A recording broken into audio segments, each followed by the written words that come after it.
నమస్తే VBC on TV news కు స్వాగతం. ముందుగా ఈనాటి ముఖ్యాంశాలు. భారత ప్రధానికి కామన్వెల్త్ ఆఫ్ డొమినికా అత్యున్నత పురస్కారం. భారత డొమినికాలు మహిళా సాధికారతకు ఆదర్శమన్న నరేంద్ర మోడీ. భారత గయానాల మధ్య కీలక ఒప్పందాలు. వివిధ రంగాల్లో పరస్పర సహకారానికి ఇరు దేశాలు అంగీకారం. రాష్ట్రంలో ఐటీ రంగానికి పునర్వైభవం వస్తుందన్న మంత్రి లోకేష్. విశాఖకు త్వరలో దిగ్గజ సంస్థలు రానున్నట్టు వెల్లడి. విశాఖలో ఘనంగా ప్రారంభమైన sea vigil coastal defence exercise. దేశవ్యాప్తంగా పాల్గొంటున్న 6 మంత్రిత్వ శాఖలు, 21 సంస్థలు.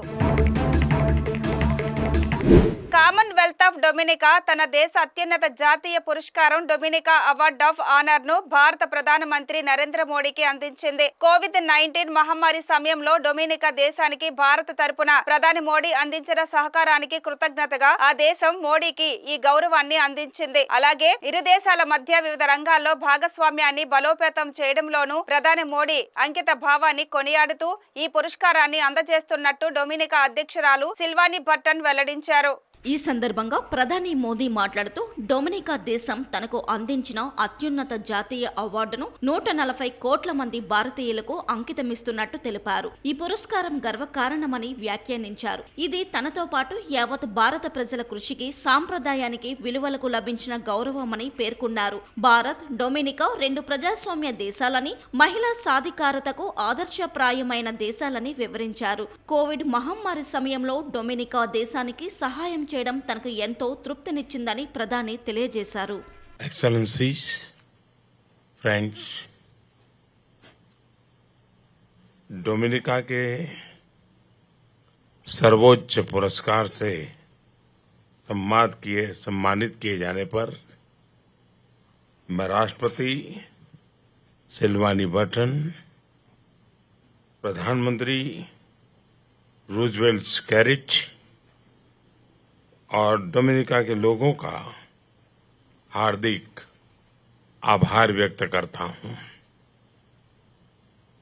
ये सम्मान केवल मेरा नहीं है, बल्कि भारत के 140 करोड़ लोगों का, उनके पुरुषार्थ का, उनके संस्कार का, उनकी परंपरा का ये सम्मान है। राष्ट्रपति बर्टन, आप इस पुरस्कार को देने के लिए स्वयं गयाना आई है। इस स्पेशल जेस्चर्स के लिए मैं आपको बहुत बहुत धन्यवाद देता हूं। फ्रेंड्स, भारत और डोमिनिका 2 डेमोक्रेसीज हैं। साथ साथ हम दोनों पूरे विश्व के लिए महिला सशक्तिकरण के भी रोल मॉडल है। दोनों ही देशों में महिला राष्ट्रपति हैं। भारतीय राष्ट्रपति माननीय मुर्मू जी जनजातीय समाज से आने वाली पहली राष्ट्रपति है। उसी तरह राष्ट्रपति बर्टन भी डोमिनिका की पहली इंडिजीनियस राष्ट्रपति है। आप दोनों विश्व की सभी महिलाओं के लिए प्रेरणा का स्रोत है। फ्रेंड्स, भारत और डोमिनिका के बीच सदियों पुराने ऐतिहासिक और सांस्कृतिक संबंध है। 19वीं सदी में कई भारतीयों ने डोमिनिका को अपना घर बनाया। उनके द्वारा रखी गई आधारशिला हमारे संबंधों को मजबूत नींव प्रदान करती है। उसी से प्रेरित होकर हम डोमिनिका के विकास कार्यों और कैपेसिटी बिल्डिंग में सक्रिय योगदान दे रहे हैं। भारत के लिए यह गहरे संतोष का विषय रहा है कि हम कोविड जैसी आपदा के समय डोमिनिका के लोगों की सहायता कर सके। कैरिकोम क्षेत्र में डोमिनिका हमारा बहुमूल्य पार्टनर है। आने वाले समय में हम हमारे संबंधों को नई ऊंचाइयों पर ले जाने के लिए प्रतिबद्ध हैं। आज दिए गए सम्मान से हमारी यह जिम्मेदारी और बढ़ जाती है। एक्सेलेंसी, एक बार फिर इस सम्मान के लिए मैं आपका बहुत बहुत धन्यवाद करता हूं।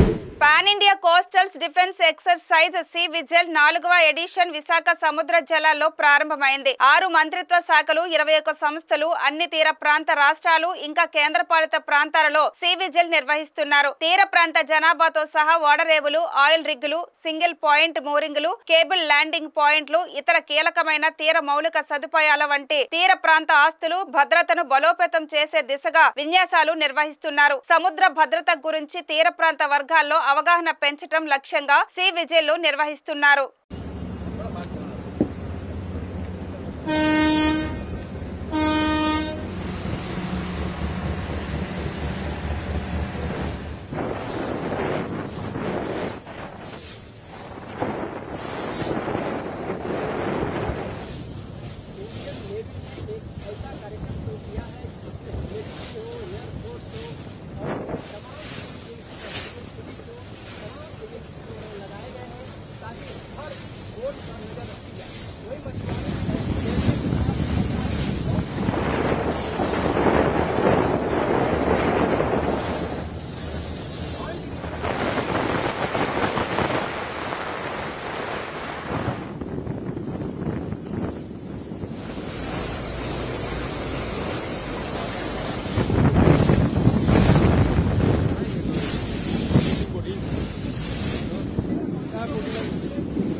భారత్ గయానా దేశాలు పలు రంగాల్లో పరస్పరం సహకారాన్ని పెంపొందించుకునే దిశగా కీలక ఒప్పందాలపై సంతకాలు చేశాయి. గయానాలోని జార్జ్ టౌన్ లో జరిగిన ఉన్నత స్థాయి సమావేశంలో ఇరు దేశాల ప్రతినిధులు ఒప్పంద పత్రాలను పరస్పరం అందజేసుకున్నారు. ఆరోగ్యం, హైడ్రోకార్బన్లు, వ్యవసాయం, అనుబంధ రంగాలు, వైద్య ఉత్పత్తులు, జనౌషధి పథకం, సాంస్కృతిక మార్పిడి, కమ్యూనికేషన్స్ నెట్వర్క్ తదితర రంగాల్లో పరస్పరం సహకరించుకునేందుకు అంగీకరిస్తూ భారత గయానాలు అంగీకరించారు. ఈ మేరకు భారత ప్రధాని నరేంద్ర మోడీ, గయానా అధ్యక్షుడు డాక్టర్ మహమ్మద్ ఇర్ఫాన్ ఆలీల మధ్య జరిగిన ప్రతినిధుల స్థాయి చర్చల ఫలితంగా ఒప్పందాలు జరిగాయి. ఈ సందర్భంగా ప్రధాని మోదీ మాట్లాడుతూ వాతావరణ న్యాయం అనేది రెండు దేశాలకు భాగస్వామ్య ప్రాధాన్యత అని, అన్ని రంగాలలో పురోగతి కోసం తాము నిరంతరం కృషి చేస్తామని చెప్పారు. గయానాకు భారత్ ఫార్మాస్యూటికల్ ఉత్పత్తులను ఎగుమతి చేస్తుందని, ఆ దేశంలో జన్ ఔషధి కేంద్రాల ఏర్పాటుపై కృషి చేస్తున్నామని పేర్కొన్నారు. कैरिबियन की गार्डन सिटी जॉर्ज टाउन में हमारे भव्य स्वागत के लिए मैं राष्ट्रपति इरफान अली और उनकी पूरी टीम का हृदय से आभार व्यक्त करता हूं। 56 वर्षों के बाद किसी भारतीय प्रधानमंत्री का गयाना की यात्रा पर आना हमारे संबंधों में एक महत्वपूर्ण माइलस्टोन है। गयाना के साथ मेरा निजी रूप से गहरा नाता रहा है। लगभग 24 वर्ष पहले एक सामान्य नागरिक के रूप में मुझे यहां आने का अवसर मिला था। भारत और गयाना के संबंध कितने ऐतिहासिक और गहरे हैं, उसकी झलक मैंने उस समय देखी थी। आज प्रधानमंत्री के रूप में एक बार फिर यहां आना मेरे लिए सौभाग्य की बात है। फ्रेंड्स, राष्ट्रपति इरफान अली का भारत के साथ एक विशेष और अटूट नाता है। पिछले वर्ष उन्होंने मुख्य अतिथि के रूप में प्रवासी भारतीय दिवस की शोभा बढ़ाई। उनकी यात्रा से हर क्षेत्र में हमारे सहयोग को नई ऊंचाइयों पर ले जाने की प्रेरणा मिली थी। इसी सकारात्मक भाव से आगे बढ़ते हुए हम अपनी पारस्परिक लाभकारी साझेदारी की रचना कर रहे हैं। आज की बैठक में हमने हमारे सहयोग को मजबूत करने के लिए कई नए इनिशिएटिव्स की पहचान की है। हमारे आपसी व्यापार और आर्थिक सहयोग को बढ़ाने के लिए हम निरंतर प्रयास करते रहेंगे। गयाना के लोगों की आवश्यकताओं के अनुरूप उनकी स्किल डेवलपमेंट और कैपेसिटी बिल्डिंग में भारत ने महत्वपूर्ण योगदान दिया है। यह भारत के लिए उच्च प्राथमिकता का विषय है। हम इस सहयोग को आगे बढ़ाएंगे। कृषि के क्षेत्र में हमारी करीबी सहयोग रहा है। पिछले वर्ष भारत द्वारा दिए गए मिलेट सीड से हम गयाना के साथ साथ पूरे क्षेत्र की फूड सिक्योरिटी बढ़ाने में अपना योगदान दे सके। उसी प्रकार राइस मिलिंग, शुगरकेन, कॉर्न, सोया तथा अन्य क्रॉप्स की खेती बढ़ाने में भी हम सहयोग करेंगे।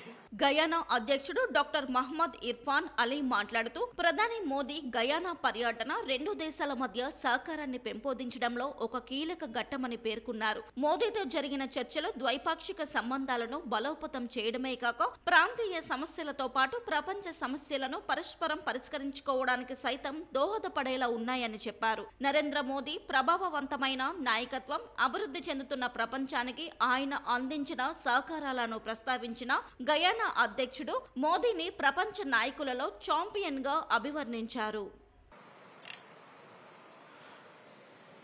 Our respected Prime Minister Shri Narendra Modi ji, we are very grateful and humbled for your visit here in Guyana. So today, I had the distinct honor of welcoming Prime Minister Shri Narendra Modi ji to State House as part of his state visit to Guyana. Our discussions today were not only fruitful, but also reinforced our shared commitment to strengthening bilateral relations and to collaboratively address regional and global concerns. Prime Minister Modi's visit represents a significant milestone in enhancing cooperation between our two nations and across multiple sectors.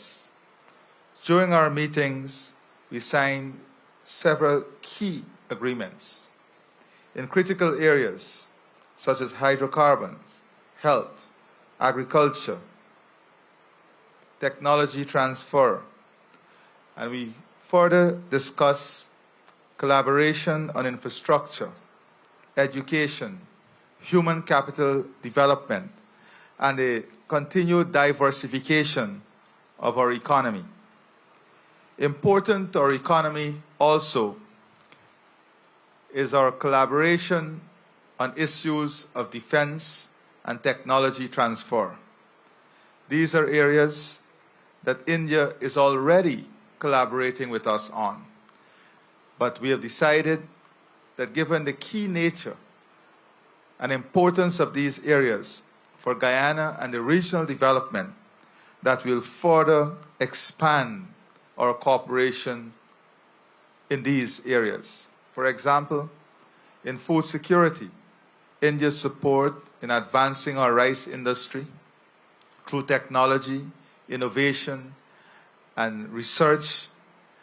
India has also committed to supporting us in our sugar industry, not only from an infrastructure perspective, but also from a human resource and technical perspective.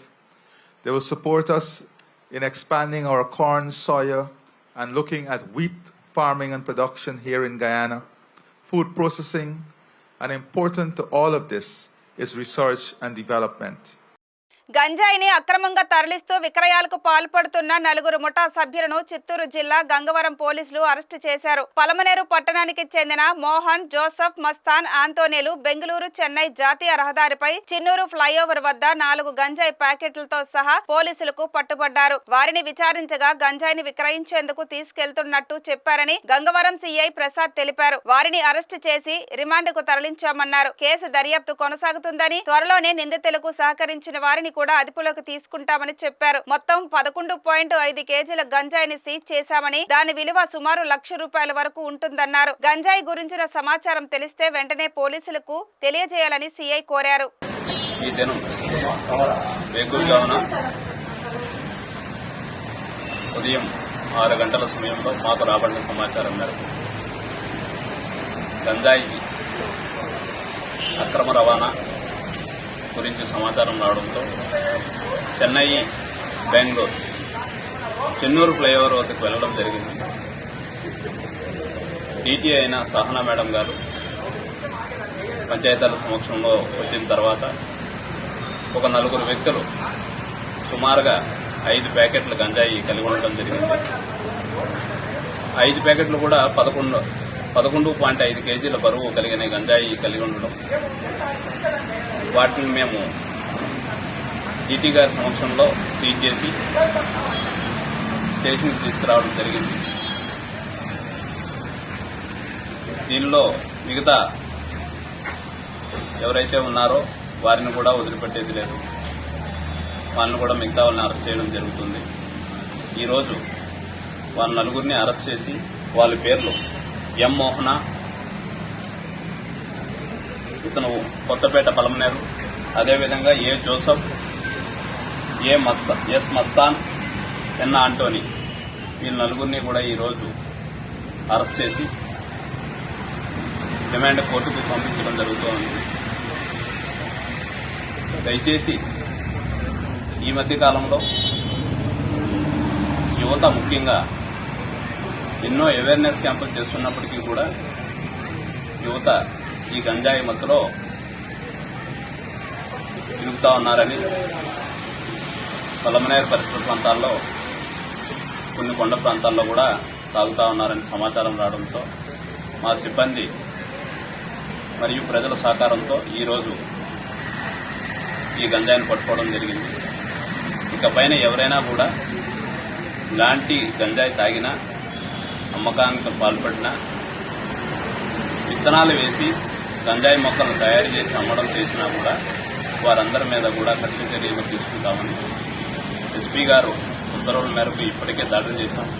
ఇకపైన దాడులు కొనసాగిస్తాం. దీనికి సహకరించిన media మిత్రులందరికీ కూడా ధన్యవాదాలు. విశాఖలో ప్రముఖ ఐటీ సంస్థలు తమ బ్రాంచ్లను నెలకొల్పాలనున్నాయని రాష్ట్ర ఐటీ శాఖ మంత్రి నారా లోకేష్ తెలిపారు. అసెంబ్లీ సమావేశాల్లో భాగంగా విశాఖ ఎమ్మెల్యేలు గంటా శ్రీనివాసరావు, విష్ణుకుమార్ రాజు, వంశీకృష్ణ శ్రీనివాస్ అడిగిన ప్రశ్నలకు ఆయన సమాధానమిస్తూ ఎన్డీఏ ప్రభుత్వం ఏర్పడిన ఈ 5 నెలల కాలంలో రాష్ట్రంలోని దాదాపు అన్ని అగ్రగామ సంస్థలతోనూ తాను మాట్లాడానని చెప్పారు. ఇన్ఫోసిస్, సిసిఎస్ సంస్థలు త్వరలోనే విశాఖలో కేంద్రాలను ఏర్పాటు చేయడానికి అంగీకరించాయన్నారు. అయితే ఆయా సంస్థలను విశాఖలో క్యాంపస్లు కూడా ఏర్పాటు చేయమని తాను ముందు జాగ్రత్త కోరానని దానికి వారు అంగీకరించారని మంత్రి చెప్పారు. క్యాంపస్ల కోసం భూసేకరణ పనులు మొదలు పెట్టామని మంత్రి వివరించారు. ఇష్యూ పైన వంశకృష్ణ గారు, గంటా శ్రీనివాస్ గారు, విష్ణు కుమార్ రాజు గారు, ఈశ్వరరావు గారు మారటం జరిగింది. అధ్యక్ష రాష్ట్ర విభజన తర్వాత 2014లో చంద్రబాబు నాయుడు గారి నాయకత్వంలో ఒకే రాష్ట్రం ఒకే రాజధాని, కానీ అభివృద్ధి వికేంద్రీకరణ జరగాలి. రాజధాని ప్రకటించేటప్పుడు చాలా స్పష్టంగా ఐటీ మొత్తం విశాఖపట్నానికి తీసుకొస్తామని ఆనాడు ఆయన చెప్తాం జరిగింది. అధ్యక్ష చంద్రబాబు నాయుడు గారి చొరవ వల్ల ఈరోజు ప్రపంచంలో ఎక్కడికి వెళ్ళినా 20% మంది ఐటీ రంగంలో తెలుగులు ఉంటాం. నిజంగానే మనందరం గర్వపడాల్సిన అవసరం ఉంది అధ్యక్ష. కానీ వాళ్ళు మన రాష్ట్రంలో పనిచేసేదానికి సరైన ఎకో సిస్టమ్ లేకపోవడం అనేది చాలా చాలా బాధాకరం. 2014 నుంచి 2019 మధ్యన ఒకసారి మనం చూస్తే అధ్యక్ష సుమారుగా 150 కంపెనీలు 50,000 మందికి ఉద్యోగాలు కల్పించడం కూడా జరిగింది అధ్యక్ష. ఈ పరిశ్రమలని ఆనాడు తీసుకొచ్చాం. అంతేకాకుండా అనేక సందర్భాల్లో కాన్క్లేవ్స్ కూడా ఏర్పాటు చేసి వైజాగ్ను ఒక ఫోకస్ ఏరియాగా తీర్చిదిద్దడం జరిగింది. ముందు చూపుతో డేటా సెంటర్ పాలసీ ఆనాడు తీసుకొచ్చి అదానితో కూడా ఒప్పందం కుదుర్చుకుని వాళ్ళు కూడా ఆనాడు భూములు కేటాయిస్తాం జరిగింది, శంకుస్థాపన చేస్తాం జరిగింది. కానీ అది ఆగిపోతాం జరిగింది అధ్యక్ష. 2019 నుంచి 24 చూస్తే అధ్యక్ష ఎలాంటి యాక్షన్ లేదు, ఒక్క కాన్క్లేవ్ జరగలేదు, ఒక్క పరిశ్రమ రాలేదు అధ్యక్ష. ఒక మంత్రిని బాధాకరమైన పరిస్థితి ఏంటంటే ఆనాడు ఒక మంత్రిని అడిగారు అధ్యక్ష, ఆ రేస్ ఏదో హైదరాబాద్లో జరుగుతుంటే ఇది మీరు ఎప్పుడు తీసుకొస్తారు ఆంధ్ర రాష్ట్రానికంటే కోడి ఇంకా గుడ్డు పెట్టలేదు, లేదంటే గుడ్డు కోడి పెట్టలేదు ఏదో చెప్పాడు అధ్యక్ష. అది దేవుడి తెలియాలి ఏం చెప్పాడు. ఆ రోజు నుంచి ఆంధ్ర రాష్ట్రం అనేది ఎగతాళి చేశారు అధ్యక్ష. ఎక్కడికి వెళ్ళినా ఆంధ్ర రాష్ట్ర ఐటీ మంత్రి ఇలా ఉంటారా, ఇలా అవుతే పరిశ్రమలు ఎట్లా వస్తాయని కూడా వాళ్ళందరూ ఎగతాళి చేసే పరిస్థితి అధ్యక్ష. అంతేకాకుండా అధ్యక్ష నేను మంత్రి అయిన తర్వాత అనేక కంపెనీల్లో కూడా కలిస్తే గత ప్రభుత్వంలో ఉన్న వాళ్ళు చాలా స్పష్టంగా మన కంపెనీల్లో వాటాలు అడుగుతాం జరిగింది అధ్యక్ష. వాటాలు అడిగారు అధ్యక్ష. దానివల్ల ఆ కంపెనీలన్నీ వెనక్కి వెళ్ళిపోయినాయి. అంటే ఐటీ కంపెనీల్లో కూడా వాటాలు అడిగే పరిస్థితికి వీళ్ళు వచ్చారు అధ్యక్ష. ఏం చెప్పాలి అధ్యక్ష. ఇంతేకాకుండా పెద్దలు అన్నట్టు నిక్సీ కూడా నాడు పట్టించుకోలేదు, ఎస్టీపీఐకి ఇవ్వాల్సిన భూములు కేటాయించలేదు. ఇంకా మిలేనియం టవర్ ఫేజ్ 2 వచ్చే గల అక్కడ సచివాలయం పెడతామని మొత్తం డ్రామా నడిపించారు అధ్యక్ష. సచివాలయం పెట్టలేదు, అలానే ఐటీ కంపెనీలు కూడా అది కేటాయించలేదు అధ్యక్ష. దానివల్ల ఆంధ్ర రాష్ట్ర యువకులు చాలా చాలా నష్టపోతాం జరిగింది అధ్యక్ష. ఎన్డీఏ ప్రభుత్వం ఏర్పడి కరెక్ట్గా 5 నెలలు అయింది అధ్యక్ష. 5 నెలల్లో నేను ప్రధానంగా చేసింది ఏంటంటే ఉన్న ఐటీ కంపెనీలు అందరితో నేను మాట్లాడటం జరిగింది అధ్యక్ష. అంటే ఆంధ్ర రాష్ట్రంలో ఉన్న ఐటీ కంపెనీలు అందరితో 1-on-1 మీటింగ్ పెట్టాను. చిన్న కంపెనీలు వస్తే వైజాగ్లోనే నేను ఐటీ సార్ నాయకత్వంలో, ఐటీ సార్ కాదు మన ఐటాప్ నాయకత్వంలో నేను సమావేశం కూడా ఏర్పాటు చేసుకుని అక్కడ వాళ్ళు ఎదుర్కొన్న సమస్యలు ఏంటి, ఇంకేం చేస్తే బాగుంటుందని కూడా వాళ్ళతో సుదీర్ఘంగా చర్చిస్తాం జరిగింది అధ్యక్ష. ఇప్పుడే పెద్దలు గంటా శ్రీనివాసరావు గారు చెప్పినట్లు టీసీఎస్ ఆల్రెడీ కమిట్ అయింది. టీసీఎస్ అనేది వస్తుంది, దాంట్లో ఎలాంటి సందేహం లేదు. విష్ణు కుమార్ రాజు గారు ఎప్పటికల్లా వస్తుందని అడిగినట్టున్నారు. 3 నెలలు టైం ఇవ్వండి తప్పనిసరిగా, ఎందుకంటే ఎగ్జిస్టింగ్ బిల్డింగ్స్ కి చిన్న ఏర్పాట్లు చేయాల్సిన అవసరం ఉంది. 3 నెలల్లో తప్పనిసరిగా టీసీఎస్ విశాఖపట్నంలో ప్రారంభిస్తున్నారు. అంతేకాకుండా ముందు చూపుతో వాళ్ళని నేను చంద్ర సార్ని కోరాను, మీరు క్యాంపస్ ఏర్పాటు చేయాలి విశాఖపట్నంలో అంటే ఆయన ఒప్పుకున్నారు. దానికి ఆల్రెడీ భూములు కూడా మేము ఎత్తుకుతున్నాం. దానిపైన కూడా నేను చాలా క్లియర్గా 2-3 చెప్పిన తర్వాత దాన్ని కూడా వస్తాను అధ్యక్ష. పెద్దలు వంశకృష్ణ గారు అడిగినట్లు అధ్యక్ష ఇక్కడ ఎకో సిస్టమ్ కూడా ఏర్పాటు చేయాలి. దాంట్లో భాగంగా నేను కూడా ఐటీ కంపెనీలు అందరితో మాట్లాడినప్పుడు ఇన్ఫోసిస్తో కూడా మాట్లాడాను. వాళ్ళని కూడా ఒక క్యాంపస్ ఏర్పాటు చేస్తే బాగుంటుందని వాళ్ళని కోరాను. వాళ్ళు కూడా ఆల్రెడీ భూములు ఎత్తుకుతాం జరుగుతుంది అధ్యక్ష. ఏదో ఒక బిల్డింగ్ 500-600 కాదు, క్యాంపస్ అనేది అవసరం ఉంది. దానికి వాళ్ళకి భూములు కూడా ఇప్పుడు ఎత్తుకుతాం జరిగింది, మొదలుపెట్టాం అధ్యక్ష. నేను అనుకుంటా మాక్సిమం ఒక 6 monthsలో కొబ్బరికాయ కొట్టచ్చు నేను ఆశిస్తున్నాను. దానికి నేను చాలా కష్టపడుతున్నా.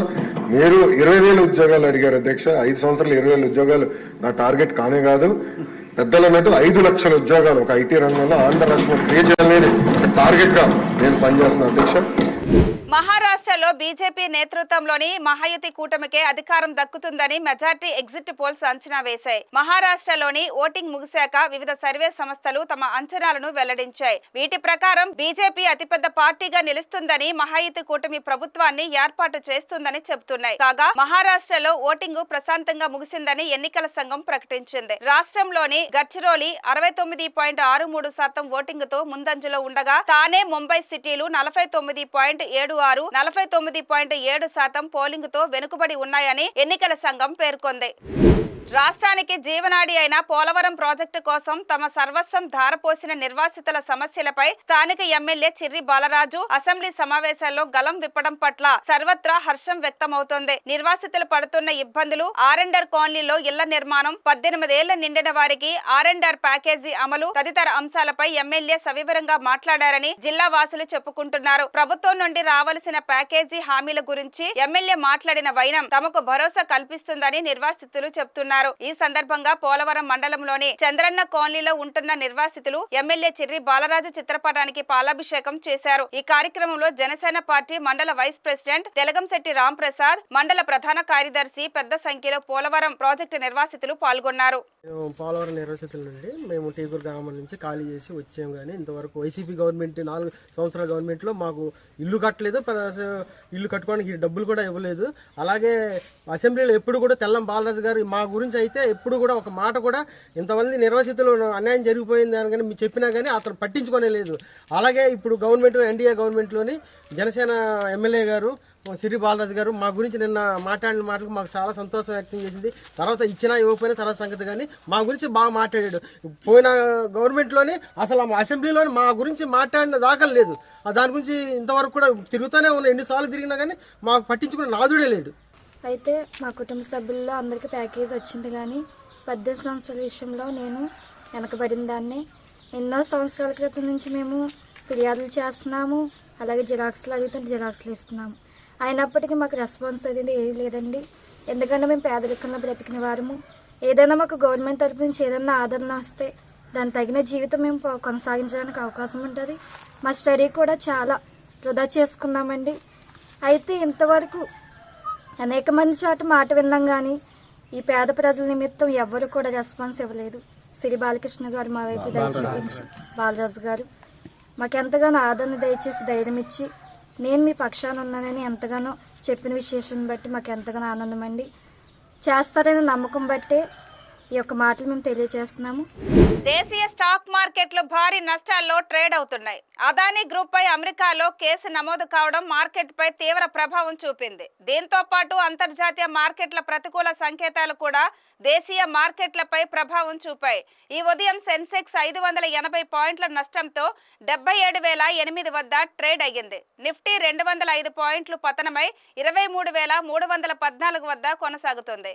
అదానీ పోర్ట్ షేర్ విలువ 20% పతనమైంది. State Bank of India 4.04%, IndusInd Bank 2.82% పడిపోయాయి. అయితే Power Grid Corporation 1.41%, TCS 0.87%, HCL Technologies 0.80% లాభాలతో కొనసాగుతున్నాయి.